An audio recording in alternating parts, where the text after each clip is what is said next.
Good evening, everyone. Welcome to the channel. Before I begin, here are my disclaimers. Today I am going to give you an update about Incyte Corporation Annual Report.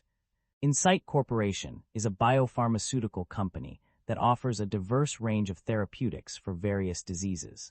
The company's portfolio includes several key products such as JAKAFI, ruxolitinib, for treating myelofibrosis and polycythemia vera, MONJUVI tafasitamab /MINJUVI tafasitamab for diffuse large B-cell lymphoma, and PEMAZYRE pemigatinib for biliary tract cancer.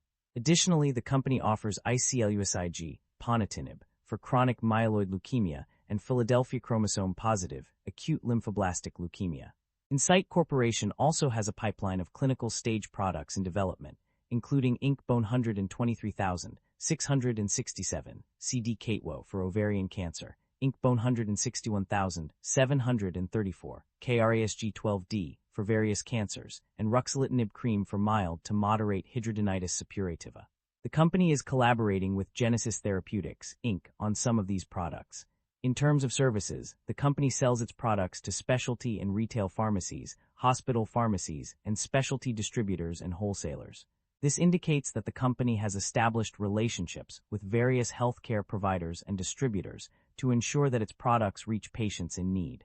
The list of businesses and services provided by Incyte Corporation includes development and commercialization of therapeutics for various diseases, sales of products to specialty and retail pharmacies, hospital pharmacies, and specialty distributors and wholesalers, collaboration with Genesis Therapeutics, Inc.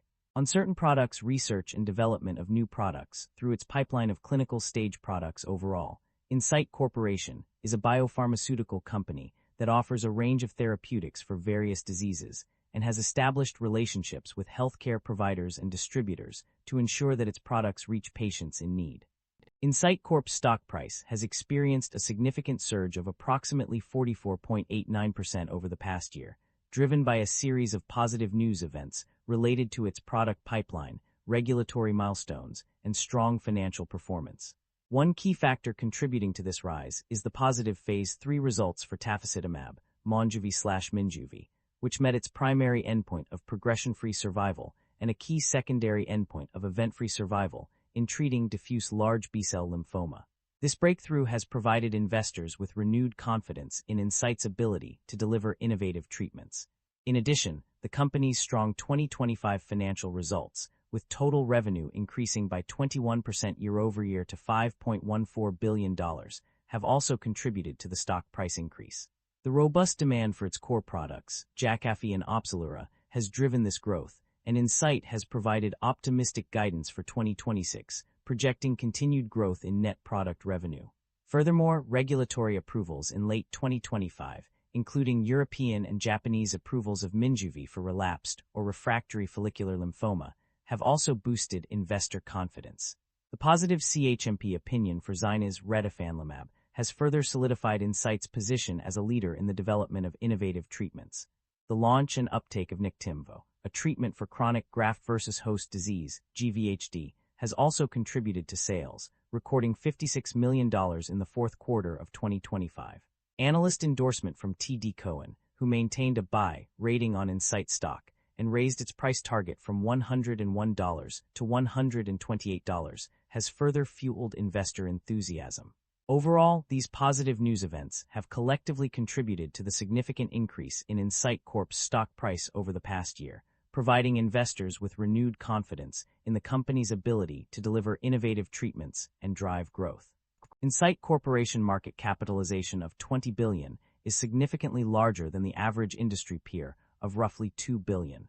This shows that Incyte Corporation holds a significant advantage in their industry.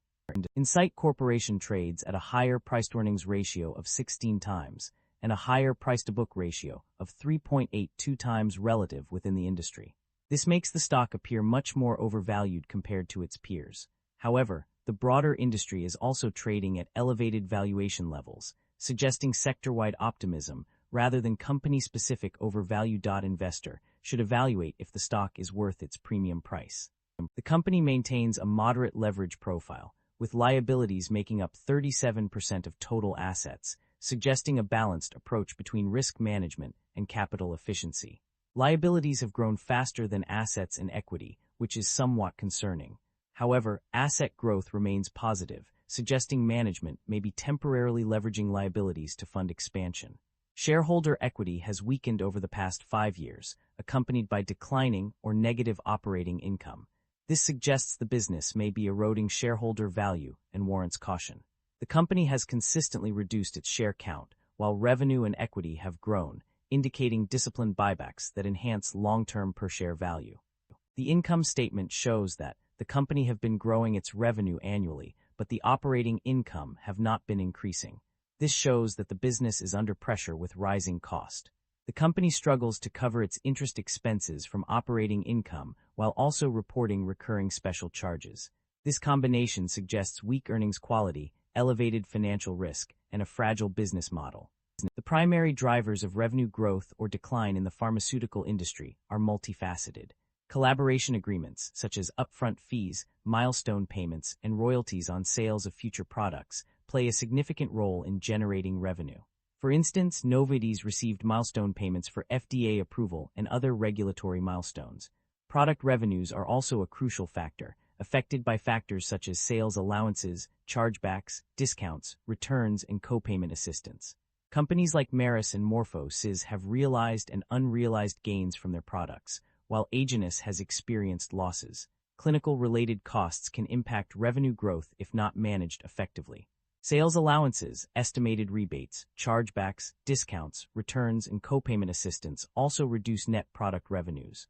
Furthermore, decreasing advertising expenses over time may indicate a decline in revenue growth. External events such as contract dispute settlements, favorable tax legislation like the One Big Beautiful Bill Act, OBBBA, and lawsuits against regulatory bodies can also influence revenue growth or decline. For example, Novartis faced deductions associated with the settlement of its contract dispute, while Merus and MorphoSys benefited from realized and unrealized gains. In conclusion, the drivers of revenue growth or decline in the pharmaceutical industry are complex and influenced by various factors, including collaboration agreements, product revenues, clinical-related costs, sales allowances, external events, and regulatory milestones. Net income experienced significant fluctuations between 2022 and 2025. In 2023, it increased by 116% compared to 2022 due to various factors such as contract dispute settlements and the acquisition of Incyte. However, this trend reversed in 2024 when net income decreased by 97%. The following year, 2025, saw a slight increase of $6.1 million due to a gain on change in fair value of acquisition-related contingent consideration. Profit margins also underwent changes during this period. In 2025, they decreased by 5% due to adjustments in sales allowances and accruals as of December 31, 2025. While the exact figures for other years are not directly stated, it can be inferred from net income and revenue changes that profit margins were affected. The reasons behind these fluctuations are multifaceted. A decrease in JAKAFI revenue was attributed to a potential decline in patients diagnosed with specific conditions. Reduced reimbursement rates or elimination of dual sources of payment also contributed to the decline. Government pricing policies and regulatory approvals had an impact on profitability, while patent exclusivity expiration in 2028 is expected to further reduce JAKAFI revenues. On the other hand, revenue growth was driven by increased demand for JAKAFI product, OPZELURA net product revenues, due to patient demand and refills, strong uptake of NIKTIMVO, and approval of ZYNYZ for squamous cell anal carcinoma. Additionally, growth in JAKAVI royalty revenue contributed to an increase in total royalty revenues. The company's financial performance indicates a consistent trend of generating positive operating cash flow over the past 3 years. According to the provided data, net cash provided by operating activities has been steadily increasing from $496,487 in 2023 to $1,413,498 in 2025.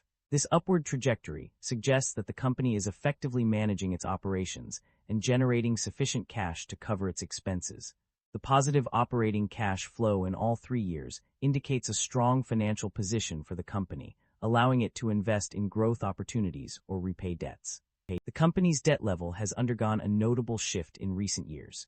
Initially, as of December 31, 2025, there were no outstanding borrowings. However, this changed with the introduction of a revolving credit facility with an aggregate principal amount of up to $500 million. This is a significant reduction from the previously mentioned limit of up to $750 million. In terms of interest expenses, there has been a substantial increase. Between 2023 and 2025, the company's interest expenses rose significantly, from $22,926 in 2023 to $228,209 in 2025. This represents a considerable jump, indicating that the company is now shouldering more debt-related costs. The company's performance varied across different segments and regions in 2025. On a positive note, the United States market showed significant growth, with total product revenues reaching $4,799,941,000, an increase from both 2023 and 2024. Europe also experienced growth, albeit at a slower pace than the U.S., with revenue up from 2023 despite a slight decline from 2024. However, not all regions performed well. The European Union (EU) was negatively impacted by government control and regulation of drug pricing and reimbursement, which hindered performance. Additionally, countries outside the United States faced challenges due to uncertain approval and negotiation processes, with some taking over 12 months to complete. These factors contributed to poor performance in these regions. The management of this company is optimistic about its future prospects, driven by a strong financial position and a commitment to innovation. The company's revenue has been steadily increasing over the years, with a significant jump from $3.7 billion in 2023 to $5.1 billion in 2025. This growth is expected to continue as the company invests in research and development, expanding its portfolio of products through strategic acquisitions. The management is focused on navigating the regulatory environment, which poses some challenges, particularly with regards to a recent regulation issued by CMS that could result in incremental rebates of approximately $218.5 million if not changed. However, this does not seem to deter the company's outlook, as it continues to invest in research and development and expand its product portfolio. Overall, the management is confident about the company's ability to drive growth and profitability through a combination of innovation, strategic acquisitions, and effective navigation of the regulatory environment. The company has made several strategic acquisitions and divestitures in recent years. In terms of acquisitions, the company has acquired a priority review voucher, which is a valuable asset that can be used to expedite the approval process for future drug candidates. Additionally, the company has acquired the rights to tafasitamab, a monoclonal antibody treatment for certain types of cancer, from MorphoSys AG and MorphoSys US Inc. The company has also made acquisitions in the pharmaceutical industry through its purchase of Escient Pharmaceuticals, Inc. in 2024. Furthermore, the company has acquired various businesses, technologies, and drug candidates, which are expected to enhance its pipeline and capabilities. On the other hand, the company has divested several assets, including olumiant, parsaclisib, and ruxolitinib extended-release tablets, due to regulatory issues or lack of commercial viability. The company has also settled a patent infringement litigation related to Leqselvi, girexolitinib with Sun. Overall, the company's acquisitions and divestitures reflect its strategic focus on building a robust pipeline and expanding its capabilities in the pharmaceutical industry. The company's financial strategy has been focused on returning value to its shareholders through strategic investments. One key aspect of this approach is the practice of buying back shares. This move not only boosts shareholder confidence but also reduces the outstanding share count, thereby increasing earnings per share. In recent years, the company has made significant strides in this area, with a total of $2 billion allocated towards share buybacks. This substantial investment has resulted in the repurchase of 33,325,849 shares, demonstrating the company's commitment to its shareholders. By buying back shares, the company is effectively distributing wealth directly to its owners, which can have a positive impact on the stock price and overall market perception. There are concerns about inventory buildup and supply chain disruption that could impact the company's operations. The data shows a significant increase in inventory balance of 8.7% between 2024 and 2025, with $43.6 million of product costs incurred prior to regulatory approval still unsold. This suggests that the company may be holding onto excess inventory, which can tie up capital and lead to waste. Furthermore, there are potential supply chain disruptions on the horizon.